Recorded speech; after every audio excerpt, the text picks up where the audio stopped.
अल्हम्दुलिल्लाह नहमदुहु व नस्तईनुहु व नस्तगफिरुह व नऊज़ु बिल्लाहि मिन शुरूरि अनफुसिना व मिन सय्यिआति अअमालिना मन यहदिहिल्लाहु फला मुदिल्ल लहु व मन युद्लिल्हु फला हादिय लहु व नशहदु अन ला इलाहा इल्लल्लाहु वहदहु ला शरीका लहु व अशहदु अन्न मुहम्मदन अब्दुहु व रसूलुहु अम्मा बअदु फ़इन्न खैरल हदीस किताबुल्लाह व खैरल हदी हदी मुहम्मदिन सल्लल्लाहु अलैहि वसल्लम व शर्रल उमूरि मुहदसातुहा व कुल्लु मुहदसतिन बिदअह व कुल्लु बिदअतिन ज़लालह व कुल्लु ज़लालतिन फिन्नार। अऊज़ु बिल्लाहि मिनश शैतानिर रजीम। इन्ना अंज़लनाहु फ़ी लैलतिल क़द्र व मा अदराक मा लैलतुल क़द्र लैलतुल क़द्रि खैरुम मिन अल्फ़ि शहर तनज़्ज़लुल मलाइकतु वर्रूहु फ़ीहा बिइज़्नि रब्बिहिम मिन कुल्लि अम्र सलामुन हिय हत्ता मत्लइल फ़ज्र। वक़ाल अन्नबी सल्लल्लाहु अलैहि वसल्लम मन क़ाम फ़ी लैलतिल क़द्रि ईमानन व इह्तिसाबन गुफ़िर लहु मा तक़द्दम मिन ज़ंबिही। रवाहुल बुख़ारी। मुहतरम व मुकर्रम जमाअत के बुज़ुर्गान, नौजवान दोस्तों, पर्दा नशीन ख़वातीन, अल्लाह रब्बुल आलमीन का बेपा एहसान व करम है जिसकी तौफ़ीक़ से हम और आप ये माह मुबारक जिसे रमज़ान मुबारक का महीना कहा जाता है बहुस्न खूबी सेहत व आफ़ियत के साथ 20 रोज़े तक पहुँच गए। अल्लाह रब्बुल आलमीन मज़ीद जो 9-10 दिन बाकी है अल्लाह हमें इनायत करे और उसमें इबादत की तौफ़ीक़ अता फ़रमाए। मोहतरम सामीन, यूँ तो रमज़ान मुबारक का महीना मिल जाना ही सआदत बंदी की बात है। आप लोगों ने वो हदीस सुनी होगी, हज़रत तलहा बिन उबैदुल्लाह रज़ियल्लाहु तआला अन्हु रिवायत करते हैं कि अल्लाह के नबी सल्लल्लाहु अलैहि वसल्लम के पास 2 लोग साथ में आए और साथ में इस्लाम कबूल किया और उनमें से एक आदमी पहले इंतकाल हो जाता है, दूसरा आदमी उसके 1 साल के बाद इंतकाल होता है। हज़रत तलहा बिन उबैदुल्लाह रज़ियल्लाहु तआला अन्हु कहते हैं कि मैंने ख्वाब में देखा कि वो आदमी जो पहले इंतकाल हो गया था वो अपनी फितरी मौत मरा था, जैसे आम इंसान इंतकाल करता है वैसे फितरी मौत मरा था। कहा कि दूसरा इंसान जो इंतकाल हुआ था वो अल्लाह के रास्ते में लड़ते हुए शहीद हो गया था। कहा उस शहीद से पहले जन्नत में दाखिल हो गया। तलहा बिन उबैदुल्लाह फिक्रमंद हो गए, सोचने लगे कैसा मामला है, शहीद उसका मकाम मर्तबा अल्लाह के नबी सल्लल्लाहु अलैहि वसल्लम ने इतना ऊंचा बताया है, लेकिन एक फितरी मौत मरने वाला एक तरफ शहीद है, उस शहीद से पहले फितरी मौत मरने वाला जन्नत में चला गया। हज़रत तलहा बिन उबैदुल्लाह रज़ियल्लाहु तआला अन्हु ने सहाबा कराम के सामने मंजर पेश किया, मैंने एक ख्वाब देखा है। सारे सहाबा परेशान। अल्लाह के नबी सल्लल्लाहु अलैहि वसल्लम के पास जब ये बात पेश की गई कि अल्लाह के नबी सल्लल्लाहु अलैहि वसल्लम, मैंने ये देखा कि वो फितरी मौत मरने वाला उस शहीद से पहले जन्नत में दाखिल हो गया, तो अल्लाह के नबी सल्लल्लाहु अलैहि वसल्लम ने फरमाया अलैसा कद मकथ हादा सनतन, क्या इस आदमी ने 1 साल उस से ज्यादा नहीं पाया? यानी जो शहीद हो गया था उस शहीद इंसान से मजीद 1 साल ये बंदा दुनिया में रहा। कहा 1 साल रहा, उसके बाद उसने अदरक रमज़ान मुबारक का महीना पाया और उसमें रोजे रखे, 1 साल इबादत की। कहा रमज़ान मुबारक का महीना पा लेने की वजह से, उसमें रोजा रखने की वजह से अल्लाह ताला ने उसे वो सआदत नसीब फरमाई कि उस शहीद से भी पहले जन्नत में दाखिल हो गया। तो अल्लाह ताला हम तमाम का वही मकाम मर्तबा रखे। ये तमहीद थी और आज अल्हम्दुलिल्लाह 20वां रोज़ा है और आज रात में 21वीं तरावी 21वीं रात है। तमाम मुसलमानों को ये बात मालूम है, जिन्हें नहीं मालूम है उन्हें मालूमात हासिल करना चाहिए कि 21, 23, 25, 27, 29 ये 5 रातें ऐसी है जिसे कदर वाली रात कहा जाता है। यह कदर वाली रात यानी इसकी बड़ी अहमियत है। हम कहते हैं ना इस फला इंसान की बड़ी कदर कीमत है, ये कदर वाला इंसान है यानी इसकी बहुत अहमियत है। तो ये 5 रात जो है मामूली रात नहीं है। ये 5 रात क्या है? इसके ताल्लुक से हम दलाइल की रोशनी में समझते हैं कि क्या चीज़ है। इन्ना अंज़लनाहु फी लैलतिल क़द्र, अल्लाह कहता है हमने कुरान मजीद को नाजिल किया लैलतुल क़द्र के अंदर। मुफस्सिरीन ने इसका माना यह बयान किया है कि दुनिया यानी आसमान के ऊपर लोहे महफूज के अंदर बैतुल इज़्ज़ा के अंदर अल्लाह रब्बुल आलमीन ने कुरान मजीद को एक ही बार में पूरा नाजिल कर दिया, और वो रात थी क़द्र वाली रात थी। उसके बाद वक्तन फवक्तन जैसे दुनिया के अंदर जरूरत पेश आई, 23 साल के अंदर अल्लाह के नबी सल्लल्लाहु अलैहि वसल्लम पर कुरान को नाजिल किया गया। जैसे जरूरत पेश आई, जिस बात की जरूरत पेश आई अल्लाह रब्बुल आलमीन ने उसको दुनिया में नाजिल किया। इसका तरीका है अल्लाह ज़रा जानता है, लेकिन एक वक्त के अंदर कुरान जो नाजिल हुआ वो क़द्र वाली रात में नाजिल हुआ। अब जिस रात में कुरान मजीद नाजिल हो जाए उस रात का क्या कहना। कुरान मजीद जैसी अजीम किताब जिसके ताल्लुक से अल्लाह खुद कहता है ज़ालिकल किताबु ला रैब फीह, ये वो किताब है जिसमें किसी किस्म को शक नहीं पाया जाता, कोई रैब नहीं पाया जाता। कोई इंसान अगर चाहे कुरान मजीद के अंदर हम कुछ गलतियां निकालें, आज पूरी दुनिया परेशान है, हैरान है। कैसी किताब है, 1400 साल से ज्यादा हो गया, इतनी जर्रद्दी बराबर जर्रा बराबर कोई कमी नहीं निकाल पाया। जिन्होंने कोशिश की, अगर मुसलमान है तो वो काफिर होकर रह गया। क्यों? क्योंकि अल्लाह के रसूल का फरमान है कि अल्लाह ताला कुरान के जरिए से एक कौम को बुलंदी देता है और इसी कुरान के जरिए से कुछ लोगों को जलील खार कर देता है। इन्नल्लाह यरफ़उ बिहाज़िल किताबि अक़वामन व यदउ बिआख़रीन, इस कुरान के जरिए से बहुत सारे लोग अल्लाह ताला बुलंदी देता है और बहुत सारे ऐसे हैं जो जलील खार हो जाते हैं। आप देखिए अभी जो त्यागी बन गया, जिसने कुरान के अंदर तराजात के मुसलमान था, अल्लाह ने जलील खार कर दिया। और गैर मुस्लिमीन में जिन्होंने कुरान के ताल्लुक से सोचने की कोशिश की, निकालना आयत शुबहात, ये जो मफारिसुल कुरान वगैरह किताब बड़ी बड़ी लिखी गई है जिसका इस्तेमाल आज मुहक्किकीन उलमा कराम करते हैं, ये किताब यहूदियों ने लिखी है। किसने लिखी थी? उन किताबों के जरिए कुरान मजीद के अंदर कुछ कमियां निकाली जाए, लेकिन अल्लाह ताला ने उनके उस काम को इतना मोतबर बना दिया कि आज उलमा कराम तहकीक के लिए उसका इस्तेमाल कर रहे हैं। और यहां तक बस नहीं, बल्कि जिन्होंने ये काम किया था अल्लाह ताला ने तौफीक भी दे दी। तो ये कुरान मजीद की शान है, कुरान मजीद की अजमत है कि जिसके ताल्लुक से अल्लाह कहता है कि उसमें कोई शक नहीं पाया जाता। दुनिया की ताकत अगर पीछे लग जाए, साइंटिस्ट लग जाए, साइंसी उलूम जो कुरान मजीद के अंदर है, बड़े बड़े साइंटिस्ट कुरान मजीद पर रिसर्च करने वाले इस बात का दावा करते हैं कि वैसे ही हमने पाया जैसे कुरान मजीद के अंदर मौजूद है। बड़े बड़े डॉक्टर, भोपाल के डॉक्टर बारे में भी चंद साल पहले तस्किर आया था कि हाँ के डिलीवरी का जो मरहला कुरान में बयान किया गया है, कहा हम वैसे ही पाते हैं। ये कुरान मजीद है जिसमें कोई शक नहीं। और इसके एक परवान अल्लाह ने और दिया है, इन्ना नहनु नज़्ज़लना ज़िक्रा व इन्ना लहू लहाफ़िज़ून। अल्लाह कहता है कुरान को हमने नाजिल किया है, उसकी हिफाजत भी हम ही करने वाले हैं। जिस किताब की हिफाजत अल्लाह ताला कर ले, और वो किताब जिस रात में नाजिल हो जाए, उस रात का मकाम मर्तबा क्या हो सकता है। इसी अगली आयत में अल्लाह ताला ने खुद फरमाया, लैलतुल इन्ना अंज़लनाहु फी लैलतिल क़द्र व मा अदराका मा लैलतुल क़द्र। अल्लाह कहता है कि आपको क्या मालूम क़द्र वाली रात क्या है। अल्लाह रब्बुल आलमीन का अंदाज़ तकल्लुम देखिए, गौर कीजिए। अल्लाह ने डायरेक्ट नहीं कहा ये आयत, ये रात कौन सी है, कैसे, किस तरह की है। अल्लाह ने कहा वमा अदराका मा लैलतुल क़द्र।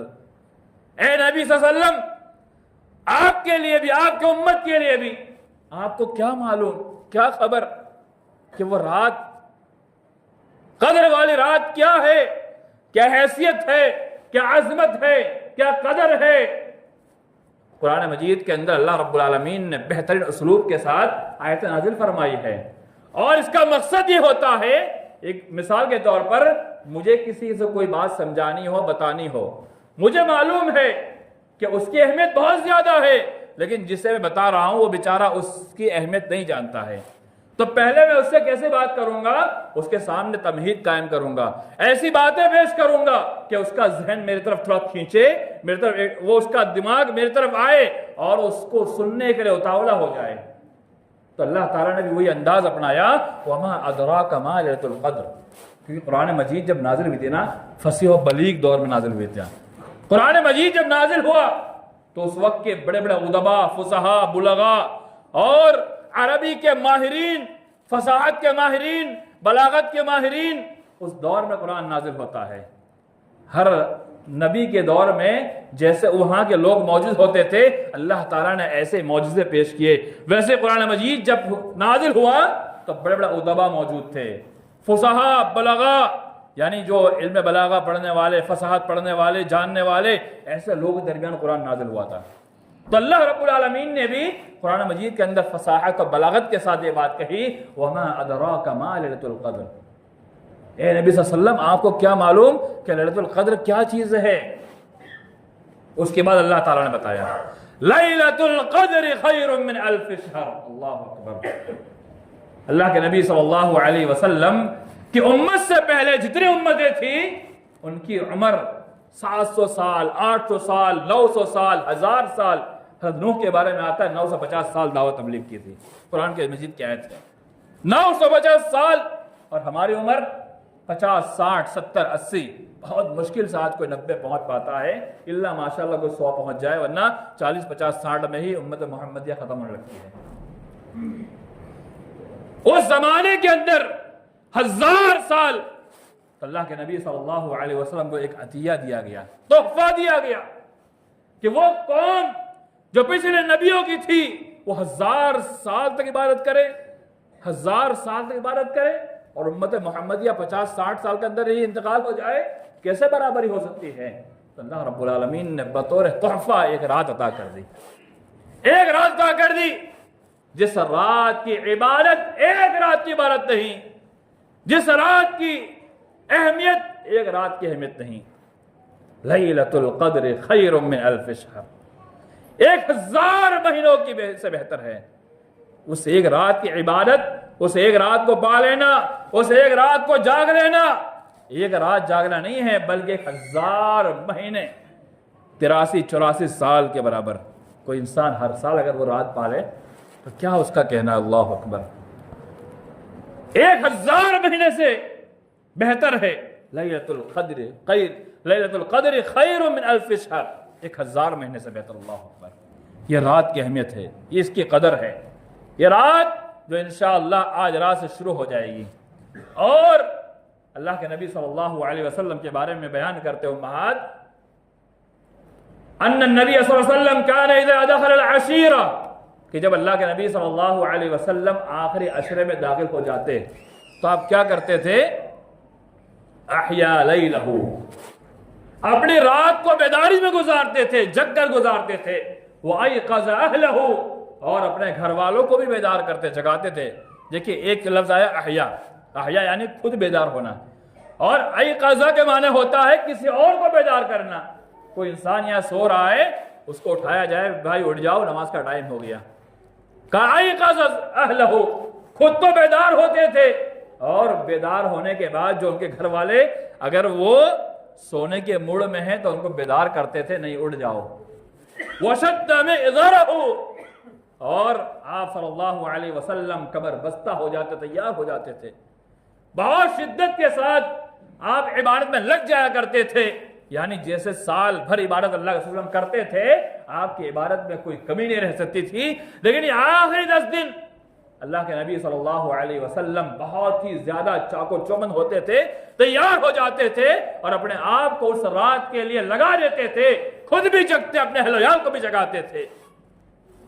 तो इस रिवायत से मालूम होता है कि कदर वाली रात जो है, वैसे तो 5 रातें हैं, लेकिन 10 रात 10 दिन इबादत में अपने आप को वक़फ़ कर दें। हाँ, जिनके बेचारे का घर रोजाना कमाने पे चलता है तो वो अपना कमाने में ध्यान दे, लेकिन जिनके पास अल्लाह ने अच्छा दे रखा है उनको भी चाहिए कि 10 दिन अल्लाह के लिए अपने आप को लगा दे, अल्लाह के लिए लगा दे, अल्लाह के लिए छोड़ दे अपने आप को। अगर अल्लाह ताला ने बहुत दिया है, माल फरावानी सब कुछ है, तो 10 दिन अल्लाह के लिए अपना को लगा दे। और लगाने के लिए एक तरीका अल्लाह के नबी सल्लल्लाहु अलैहि वसल्लम का क्या था, आप सल्लल्लाहु अलैहि वसल्लम आखिरी अशरे के अंदर एहतिकाफ करते थे, वल आकिफून फिल मसाजिद।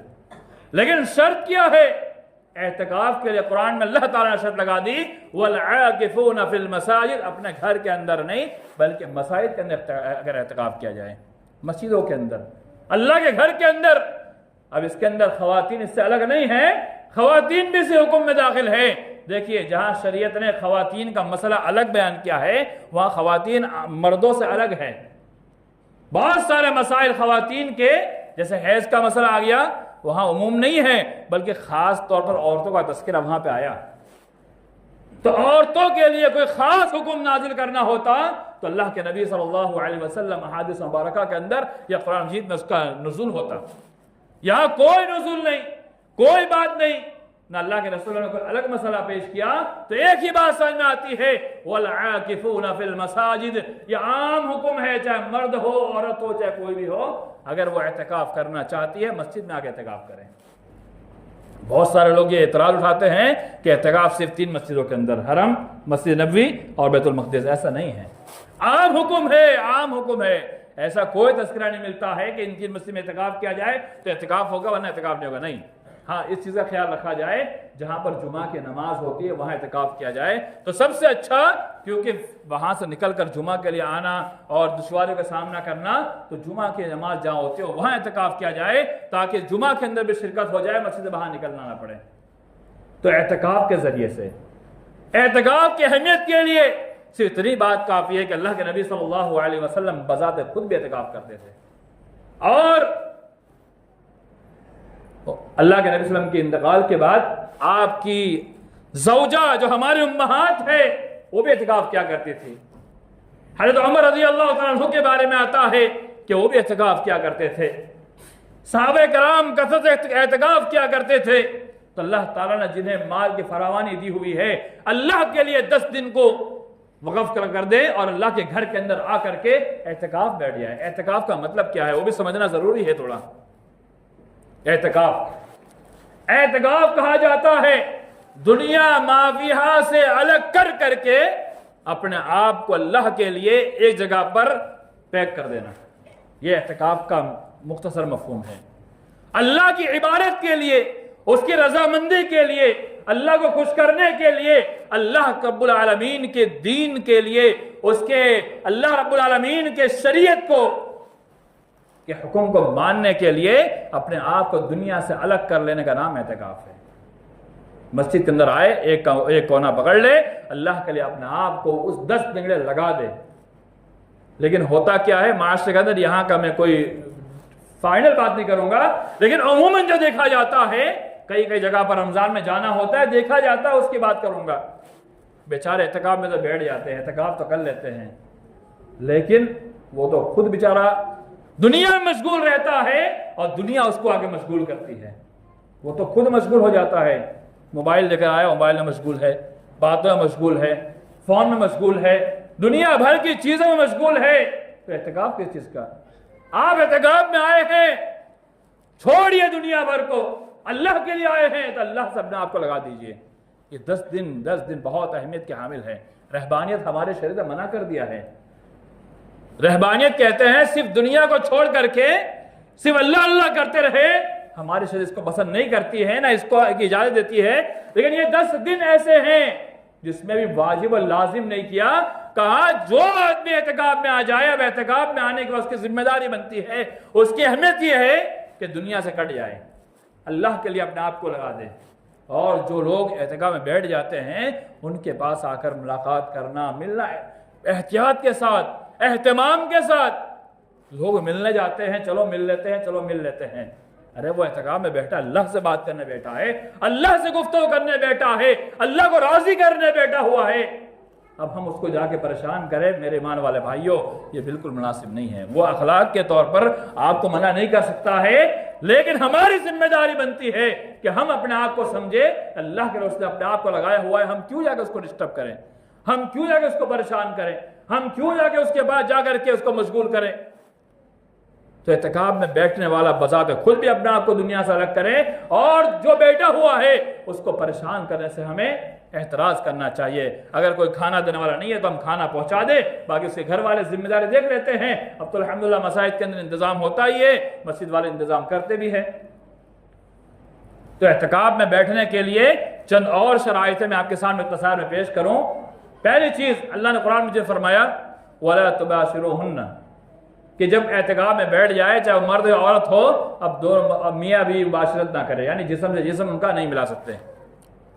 दूसरी चीज, एहतिकाफ में बैठने वाला जब एहतिकाफ में बैठ गया, अब वो बिला जरूरत मस्जिद से बाहर नहीं निकल सकता। अगर बैतुल खला वगैरह की हाजत हो, मस्जिद में नहीं हो, तो वो निकल सकता है, लेकिन यहां पर तो अल्हम्दुलिल्लाह इंतजाम है, तो मस्जिद से बाहर नहीं जा सकता। गुस्ल के लिए, बैतुल खला के लिए वहीं पर करेगा। हदीस के अल्फाज और भी है कि अगर कोई इंतकाल कर जाए, ना उसके जनाजे में जाएगा, कोई बीमार हो जाए उसकी इयादत के लिए भी नहीं जाएगा, इल्ला ये कि उसका बाहर निकलना इंतहाई जरूरी हो जाए, उसके बगैर कोई चारे कार ही ना हो। बीमार हो गया, इलाज के लिए जाना है, अगर डॉक्टर यहां आ सकता है तो इलाज करवा ले, नहीं आ सकता है तो वहां जा सकते हैं। या ऐसी जरूरत पेश आ जाए कि उसके बगैर उसका कोई चारा कार ही ना हो, कोई सरकारी काम आ गया, अब सरकारी काम ऐसा आ गया कि वो मोहलत नहीं दे रहे हैं, तो इंसान निकलना चाहे तो ये बकदर जरूरत निकल सकता है, लेकिन उसको टालने की कोशिश करना चाहिए। आज तो बड़ी आसानी से टल जाता है, लेकिन कुछ काम ऐसे चलते नहीं हैं। तो हदीस के अंदर इतने अल्फाज आते हैं, इल्ला बुद्दन, यानी सिवाय जरूरी काम हो, अर्जेंट हो, हाजत हो, तभी निकले, वरना मस्जिद में अपने आप को 10 दिन पैक कर दे। अब किसी को अगर कोई तकलीफ वहां आ जाए और वो एहतिकाफ दरमियान में छोड़ सकता है, नहीं छोड़ सकता है। अगर ऐसी कोई जरूरत पेश आए, दरमियान में उसके एहतिकाफ छोड़ना पड़ जाए, छोड़ सकता है, लेकिन अल्लाह के लिए अपने आप को 10 दिन लगाया है, तो 10 दिन तक अपने आप को अल्लाह के लिए लगाए रखे। एहतिकाफ में दाखिल होने का वक्त क्या है? अल्लाह के नबी सल्लल्लाहु अलैहि वसल्लम का तरीका कार जो था वो आपके सामने पेश करता हूं कि अल्लाह के नबी सल्लल्लाहु अलैहि वसल्लम, जैसे आज का दिन है 20वां रोजा, मगरिब से पहले पहले मस्जिद में आ जाते थे, और मस्जिद में आने के बाद इबादत में लग जाते थे, और पूरी रात इबादत मस्जिद में करते थे, और जब फजर के लिए सहरी कर लेते, फजर की नमाज पढ़ लेते, नमाज पढ़ने के बाद अपना हुजरा जो बना रहता था, यानी मस्जिद जो बनाए रहते थे, उसमें दाखिल होते थे। ये तरीका सुन्नत के मुताबिक है कि रात भर इबादत मस्जिद में की और अंदर गए और आराम के लिए निकल गए, सो गए, आराम कर ले, जो करना किया। अब सवाल ये पैदा होता है कि अब मुअतकिफ रात में सो सकता है, नहीं सो सकता है? बहुत सारे लोग इस पर एतराज भी करते हैं कि जगह बैठे रात में सो गया। इंसान के अंदर अल्लाह ने जितनी ताकत रखी है उतनी इबादत करे। अगर रात में एक कंडीशन बन जाए कि वो परेशान हो गया, कभी कभी ऐसा होता है इंसान की नींद इतनी गालिब आ जाती है ना कि इंसान बोल क्या रहा है उसको पता नहीं रहता है, वो क्या पढ़ रहा है नहीं मालूम, क्या दुआ कर रहा है नहीं मालूम। तो ऐसी कंडीशन बन जाए कि इंसान नहीं जग पा रहा है, तो कुछ देर सुस्ता भी सकता है, सो भी सकता है, आराम भी कर सकता है, फिर उठे इबादत करे। और इत्तिकाफ में बैठा इसलिए है कि रात में जगे, सो अगर नींद आई, थोड़ी ज्यादा नींद आ गई, लेट गया, फिर उठ गया, पढ़ता है। और दिन में भी अगर उसको ऐसा उमन होता यह है कि दिन में तो बहुत लंबी लंबी नींद ले लेते इत्तिकाफ वाले, बल्कि ये होना चाहिए हम अल्लाह के लिए बैठे हैं तो सोए उठे। जैसे एग्जाम पास करने वाला, मिसाल बहुत अच्छी याद आ गई, जैसे एग्जाम पास करने वाला लड़का, ये छोटे मोटे एग्जाम नहीं, बड़े बड़े यूपीएससी का एग्जाम, आईएएस का एग्जाम, नेट क्वालिफाइड करना है, जेआरएफ क्वालिफाइड करना है, वो क्या करते हैं? क्या वो सोने में दिन गुजारते हैं? क्या रात सोने में गुजारते हैं? आप उनको देखिए, उनका तरीका क्या होता है। वो किताब लेके बैठ जाते हैं और किताब पढ़ते पढ़ते पढ़ते जब नींद आई थोड़ी देर सो गए, अब फिर जब नींद खुली फिर पढ़ना शुरू, फिर नींद आई थोड़ी देर सो गए, तो 24 घंटा उनका ऐसे ही गुजर जाता है। तो इत्तिकाफ में बैठने वाला 10 दिन के लिए बैठा हुआ है, वो भी अपना तरीका कार इस तरह बना ले कि इबादत करे, अल्लाह के लिए, अल्लाह को याद करें, जिक्र अस्कार करें, तिलावत करें, थोड़ी नींद आए, थोड़ी देर सो जाए, सुस्ती आए, सुस्ता ले, फिर बेदार हो जाए, और फिर अपने आप को इबादत में लगाए रखे। लेकिन घंटों घंटों सोना, ये भी तो समझ में नहीं आती बात। 10 दिन का मामला है, बहुत ज्यादा मामला बड़ा लंबा चौड़ा नहीं है। इस्लाम ने सहूलत रखी है, सिर्फ 10 दिन के लिए अपने आप को लगाना है। उम्मी तौर पर ऐसा होता है कि हमारे जो मुतकिफ हजरात होते हैं वो या तो बाहर बैठ के गपशड़ा के लगा रहे हैं, इधर बैठे उधर बैठे, इधर बैठे, अल्लाह के लिए जब एतकाफ में बैठ गए हैं तो आप किसी से गप सड़ाका लगाने की जरूरत नहीं है, सिर्फ अल्लाह से बात कीजिए। मस्जिद में रहिए, एतकाफ में रहिए, अपने आप को अल्लाह के लिए वक़्फ किया है तो अल्लाह के साथ बात करिए। 10 दिन जब खत्म हो जाए आप दुनिया माफिया सबसे बात करते रहिए। ये एतकाफ के चंद बुनियादी मसाइल जो हमारे माशरे के अंदर कुछ कमियां इसमें पाई जाती है, जो मैंने आपके सामने इशारतन वाज़ेह किया। अब ये कद्र वाली रात जिसके ताल्लुक से अल्लाह ने कहा कि लैलतुल क़द्र खैरुम मिन अल्फ़ि शहर, कद्र वाली रात 1000 महीनों से बेहतर है, उसमें हमें क्या करना चाहिए और हम क्या करते हैं, थोड़ा गौर करें। अल्लाह के नबी सल्लल्लाहु अलैहि वसल्लम फरमाया, मन क़ामा फ़ी लैलतिल क़द्र ईमानन व इहतिसाबन गुफ़िर लहू मा तक़द्दम मिन ज़ंबि। बुखारी शरीफ की रिवायत है, जिस किसी इंसान ने लैलतुल क़द्र की रात में क़याम किया, तो मैं लैला के साथ रात इसलिए बोल रहा हूं ताकि वाज़ेह हो जाए, क़द्र वाली रात के अंदर जिसने क़याम किया, क़याम से मुराद क्या है? क़याम से मुराद क़यामुल लैल। इमाम साहब तरावी पढ़ाते हैं, हमने उनके साथ तरावी पढ़ी, ये क़यामुल लैल। ईमानन, शर्त देखिए, ईमान की हालत होनी चाहिए, मोमिन हो, वो इहतिसाबन, और सवाब की नियत करते हुए कि अल्लाह ताला मेरे इस क़याम का सवाब मुझे देगा, और मैं क़याम इसलिए कर रहा हूं ताकि मैं अल्लाह के लिए सवाब का हकदार बन जाऊं, इसलिए नहीं कर रहा हूं। अगर नहीं क़याम करूंगा, तरावी नहीं पढ़ूंगा, दुनिया कहेगी बेईमान है। इसलिए पढ़ता हूं कि अल्लाह खुश हो जाए, अल्लाह राजी हो जाए, अल्लाह सवाब दे दे। बहुत सारे लोग तरावी में इसलिए आ जाते हैं ना कि यार लोग क्या कहेंगे, ये मकसद नहीं होना चाहिए। शर्त है वह इहतिसाबन, ईमान के बाद फिर शर्त लगा दी कि क़याम के लिए अगर आना है, अल्लाह के पास सवाब पाने की नियत करते हुए आना है, दुनिया के लिए नहीं आना है। गुफ़िर लहू मा तक़द्दम मिन ज़ंबि, अल्लाह के नबी सल्लल्लाहु अलैहि वसल्लम फरमाया कि उन 5 रातों के क़याम में, क़द्र वाली रात के अंदर क़याम कर दिया, गुफ़िर लहू मा तक़द्दम मिन ज़ंबि, अल्लाह ताला उसके पिछले गुनाह माफ कर देता है। 1 साल 2 साल नहीं, गुफ़िर लहू मा तक़द्दम मिन ज़ंबि, जितने पिछले यानी इस क़याम से पहले जिंदगी भर में जितने गुनाह उससे हुए हैं, अल्लाह ताला इस क़याम के जरिए माफ कर देता है। थोड़ी वजाहत चाहूंगा कि वो सारे गुनाह नहीं जो हम बड़े बड़े गुनाह करते हैं, वो गुनाह जो छोटे छोटे हमसे हो जाते हैं, हमें पता भी नहीं चलता। बहुत, जैसे मैं सभी राजकोट सफर करके यहां तक आया, इतने लंबे सफर में बता नहीं मुझसे क्या गलती हुई, क्या हुआ क्या नहीं हुआ, मुझे नहीं मालूम। बहुत सारी गलतियां ऐसी होती है जो नहीं पता चलती इंसान को। इंसान चलते फिरते रहता है, बहुत सारे गुनाह ऐसे कर लेता है कि इंसान को पता भी नहीं चलता मैंने ये गुनाह भी किया है। तो ऐसे गुनाह अल्लाह रब्बुल आलमीन इसके जरिए माफ कर देता है। इतनी बेहतरीन ऑफर क़याम के जरिए से। एक हदीस के अंदर आता है, अल्लाह के नबी सल्लल्लाहु अलैहि वसल्लम ने पूरा महीना, इससे कोई उल्टा इस्तेदलाल ना करें, मैं सिर्फ समझाने वाली बात कर रहा हूं। बहुत सारे इस रिवायत के बाद उल्टा इस्तेदलाल करते हैं कि 3 दिन से अल्लाह रसूल ने तरावी पढ़ाई, हम भी 3 दिन पढ़ेंगे, नहीं, बल्कि वजाहत के लिए सहाबा किराम की जुस्तजू को देखिए, कैसे इबादत करते थे, वो बताना मकसद है कि अल्लाह के नबी सल्लल्लाहु अलैहि वसल्लम ने पूरा महीना रमजान में तरावी नहीं पढ़ाई।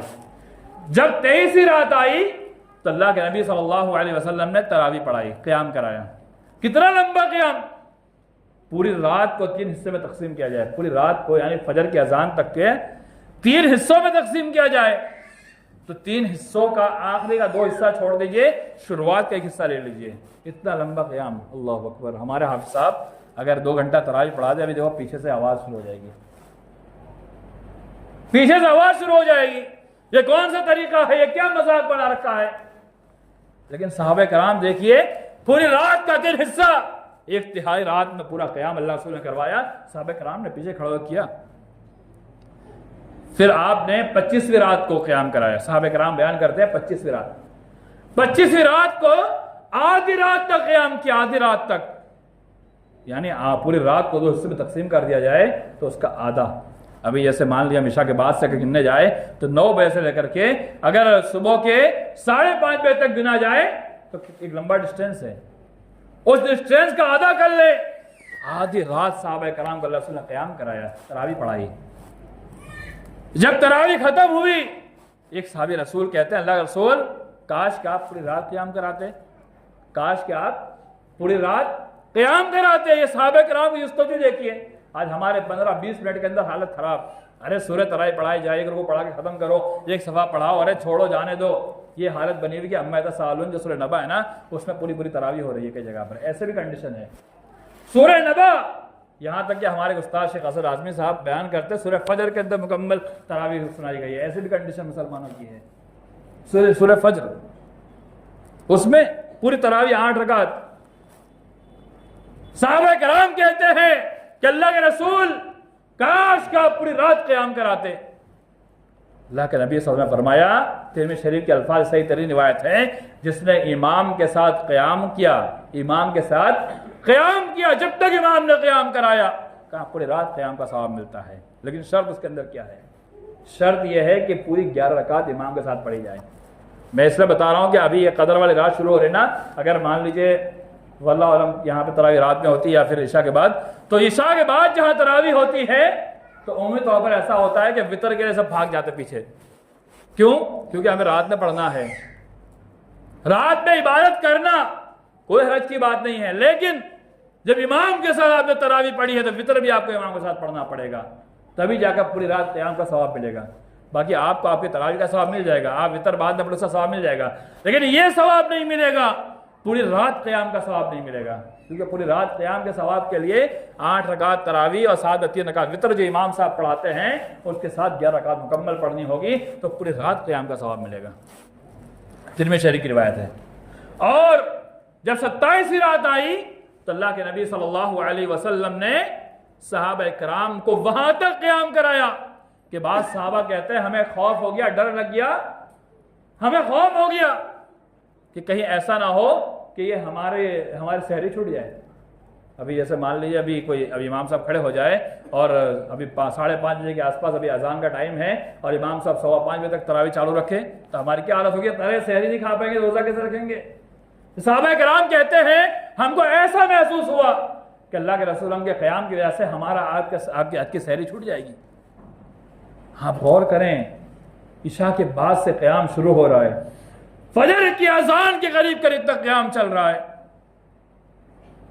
ये सहाबा किराम थे जिनके ताल्लुक से अल्लाह ऐसा ही कहता है रज़ियल्लाहु अन्हुम व रज़ू अन्हु। अल्लाह ने ऐसे नहीं कहा उनके लिए, अल्लाह ने दुनिया में जन्नत की बशारत ऐसे नहीं दी है। मेरे ईमान वाले भाइयों, सिर्फ सहाबा जैसे बनने का दावा करने से काम नहीं होगा, हमें खुद बनना होगा, ऐसे अमल पे ना होना होगा, साबित करना होगा। अगर हाफिज साहब तरावी के अंदर अगर एक लंबा क़याम करा दे तो हमारे अंदर वो जुस्तजू होनी चाहिए, ताकत होनी चाहिए, जज्बा होना चाहिए कि हम 1 घंटा अगर 1 रकात पढ़ाएंगे, हम 1 घंटा पढ़ने के लिए तैयार है। यह है सहाबा किराम का ईमान था। इस रिवायत से कोई इस्तेदलाल मत करना कि अल्लाह के रसूल ने 3 दिन तरावी पढ़ाई थी। अल्लाह के रसूल ने 3 दिन इसलिए पढ़ाई थी और चौथे इसलिए नहीं पढ़ाई थी कि वो रिवायत के अल्फाज मौजूद है कि मुझे डर लग गया, खदशा तारी हो गया कि अल्लाह रब्बुल आलमीन सहाबा किराम के जज्बे को देख करके हमसे वाजिब ना कर दे, वाजिब ना कर दे, डर की वजह से, खौफ की वजह से। क्योंकि अल्लाह रब्बुल आलमीन जब सहाबा किराम के जज्बे को देखता था ना तो बहुत सारे अहकाम नाजिल करता था। कोई हुक्म नाजिल हो जाए और तरावी वाजिब हो जाए तो बेचारा मुसलमान कितना परेशान हो जाता। अगर आज तरावी वाजिब कर दी जाती तो हमारी क्या हालत होती? हम तो 2 रकात पढ़ने के लिए भी हमारे पास ताकत नहीं रहती है।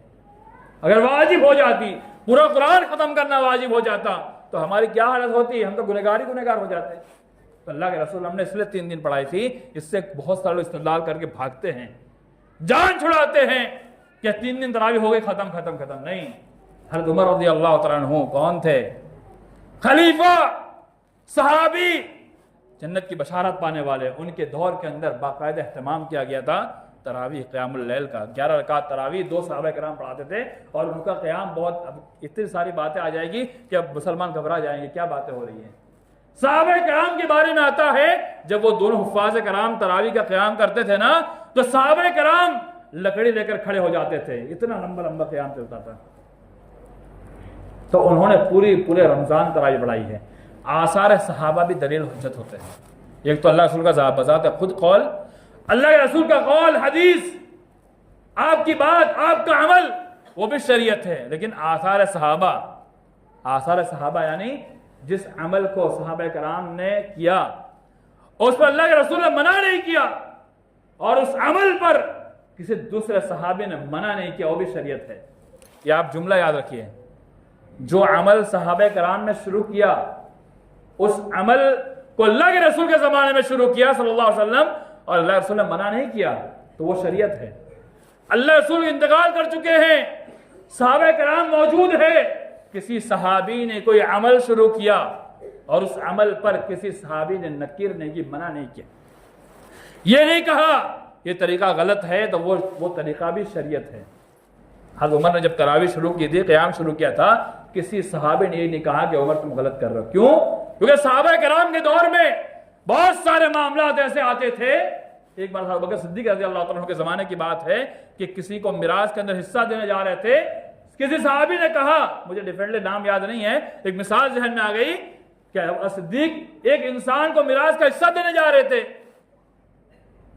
एक सहाबी ने एतराज किया कि अबू बकर क्या कर रहे हो, इसमें अल्लाह के रसूल ने हिस्सा नहीं रखा है। तो अबू बकर मान गए और हिस्सा नहीं दिया।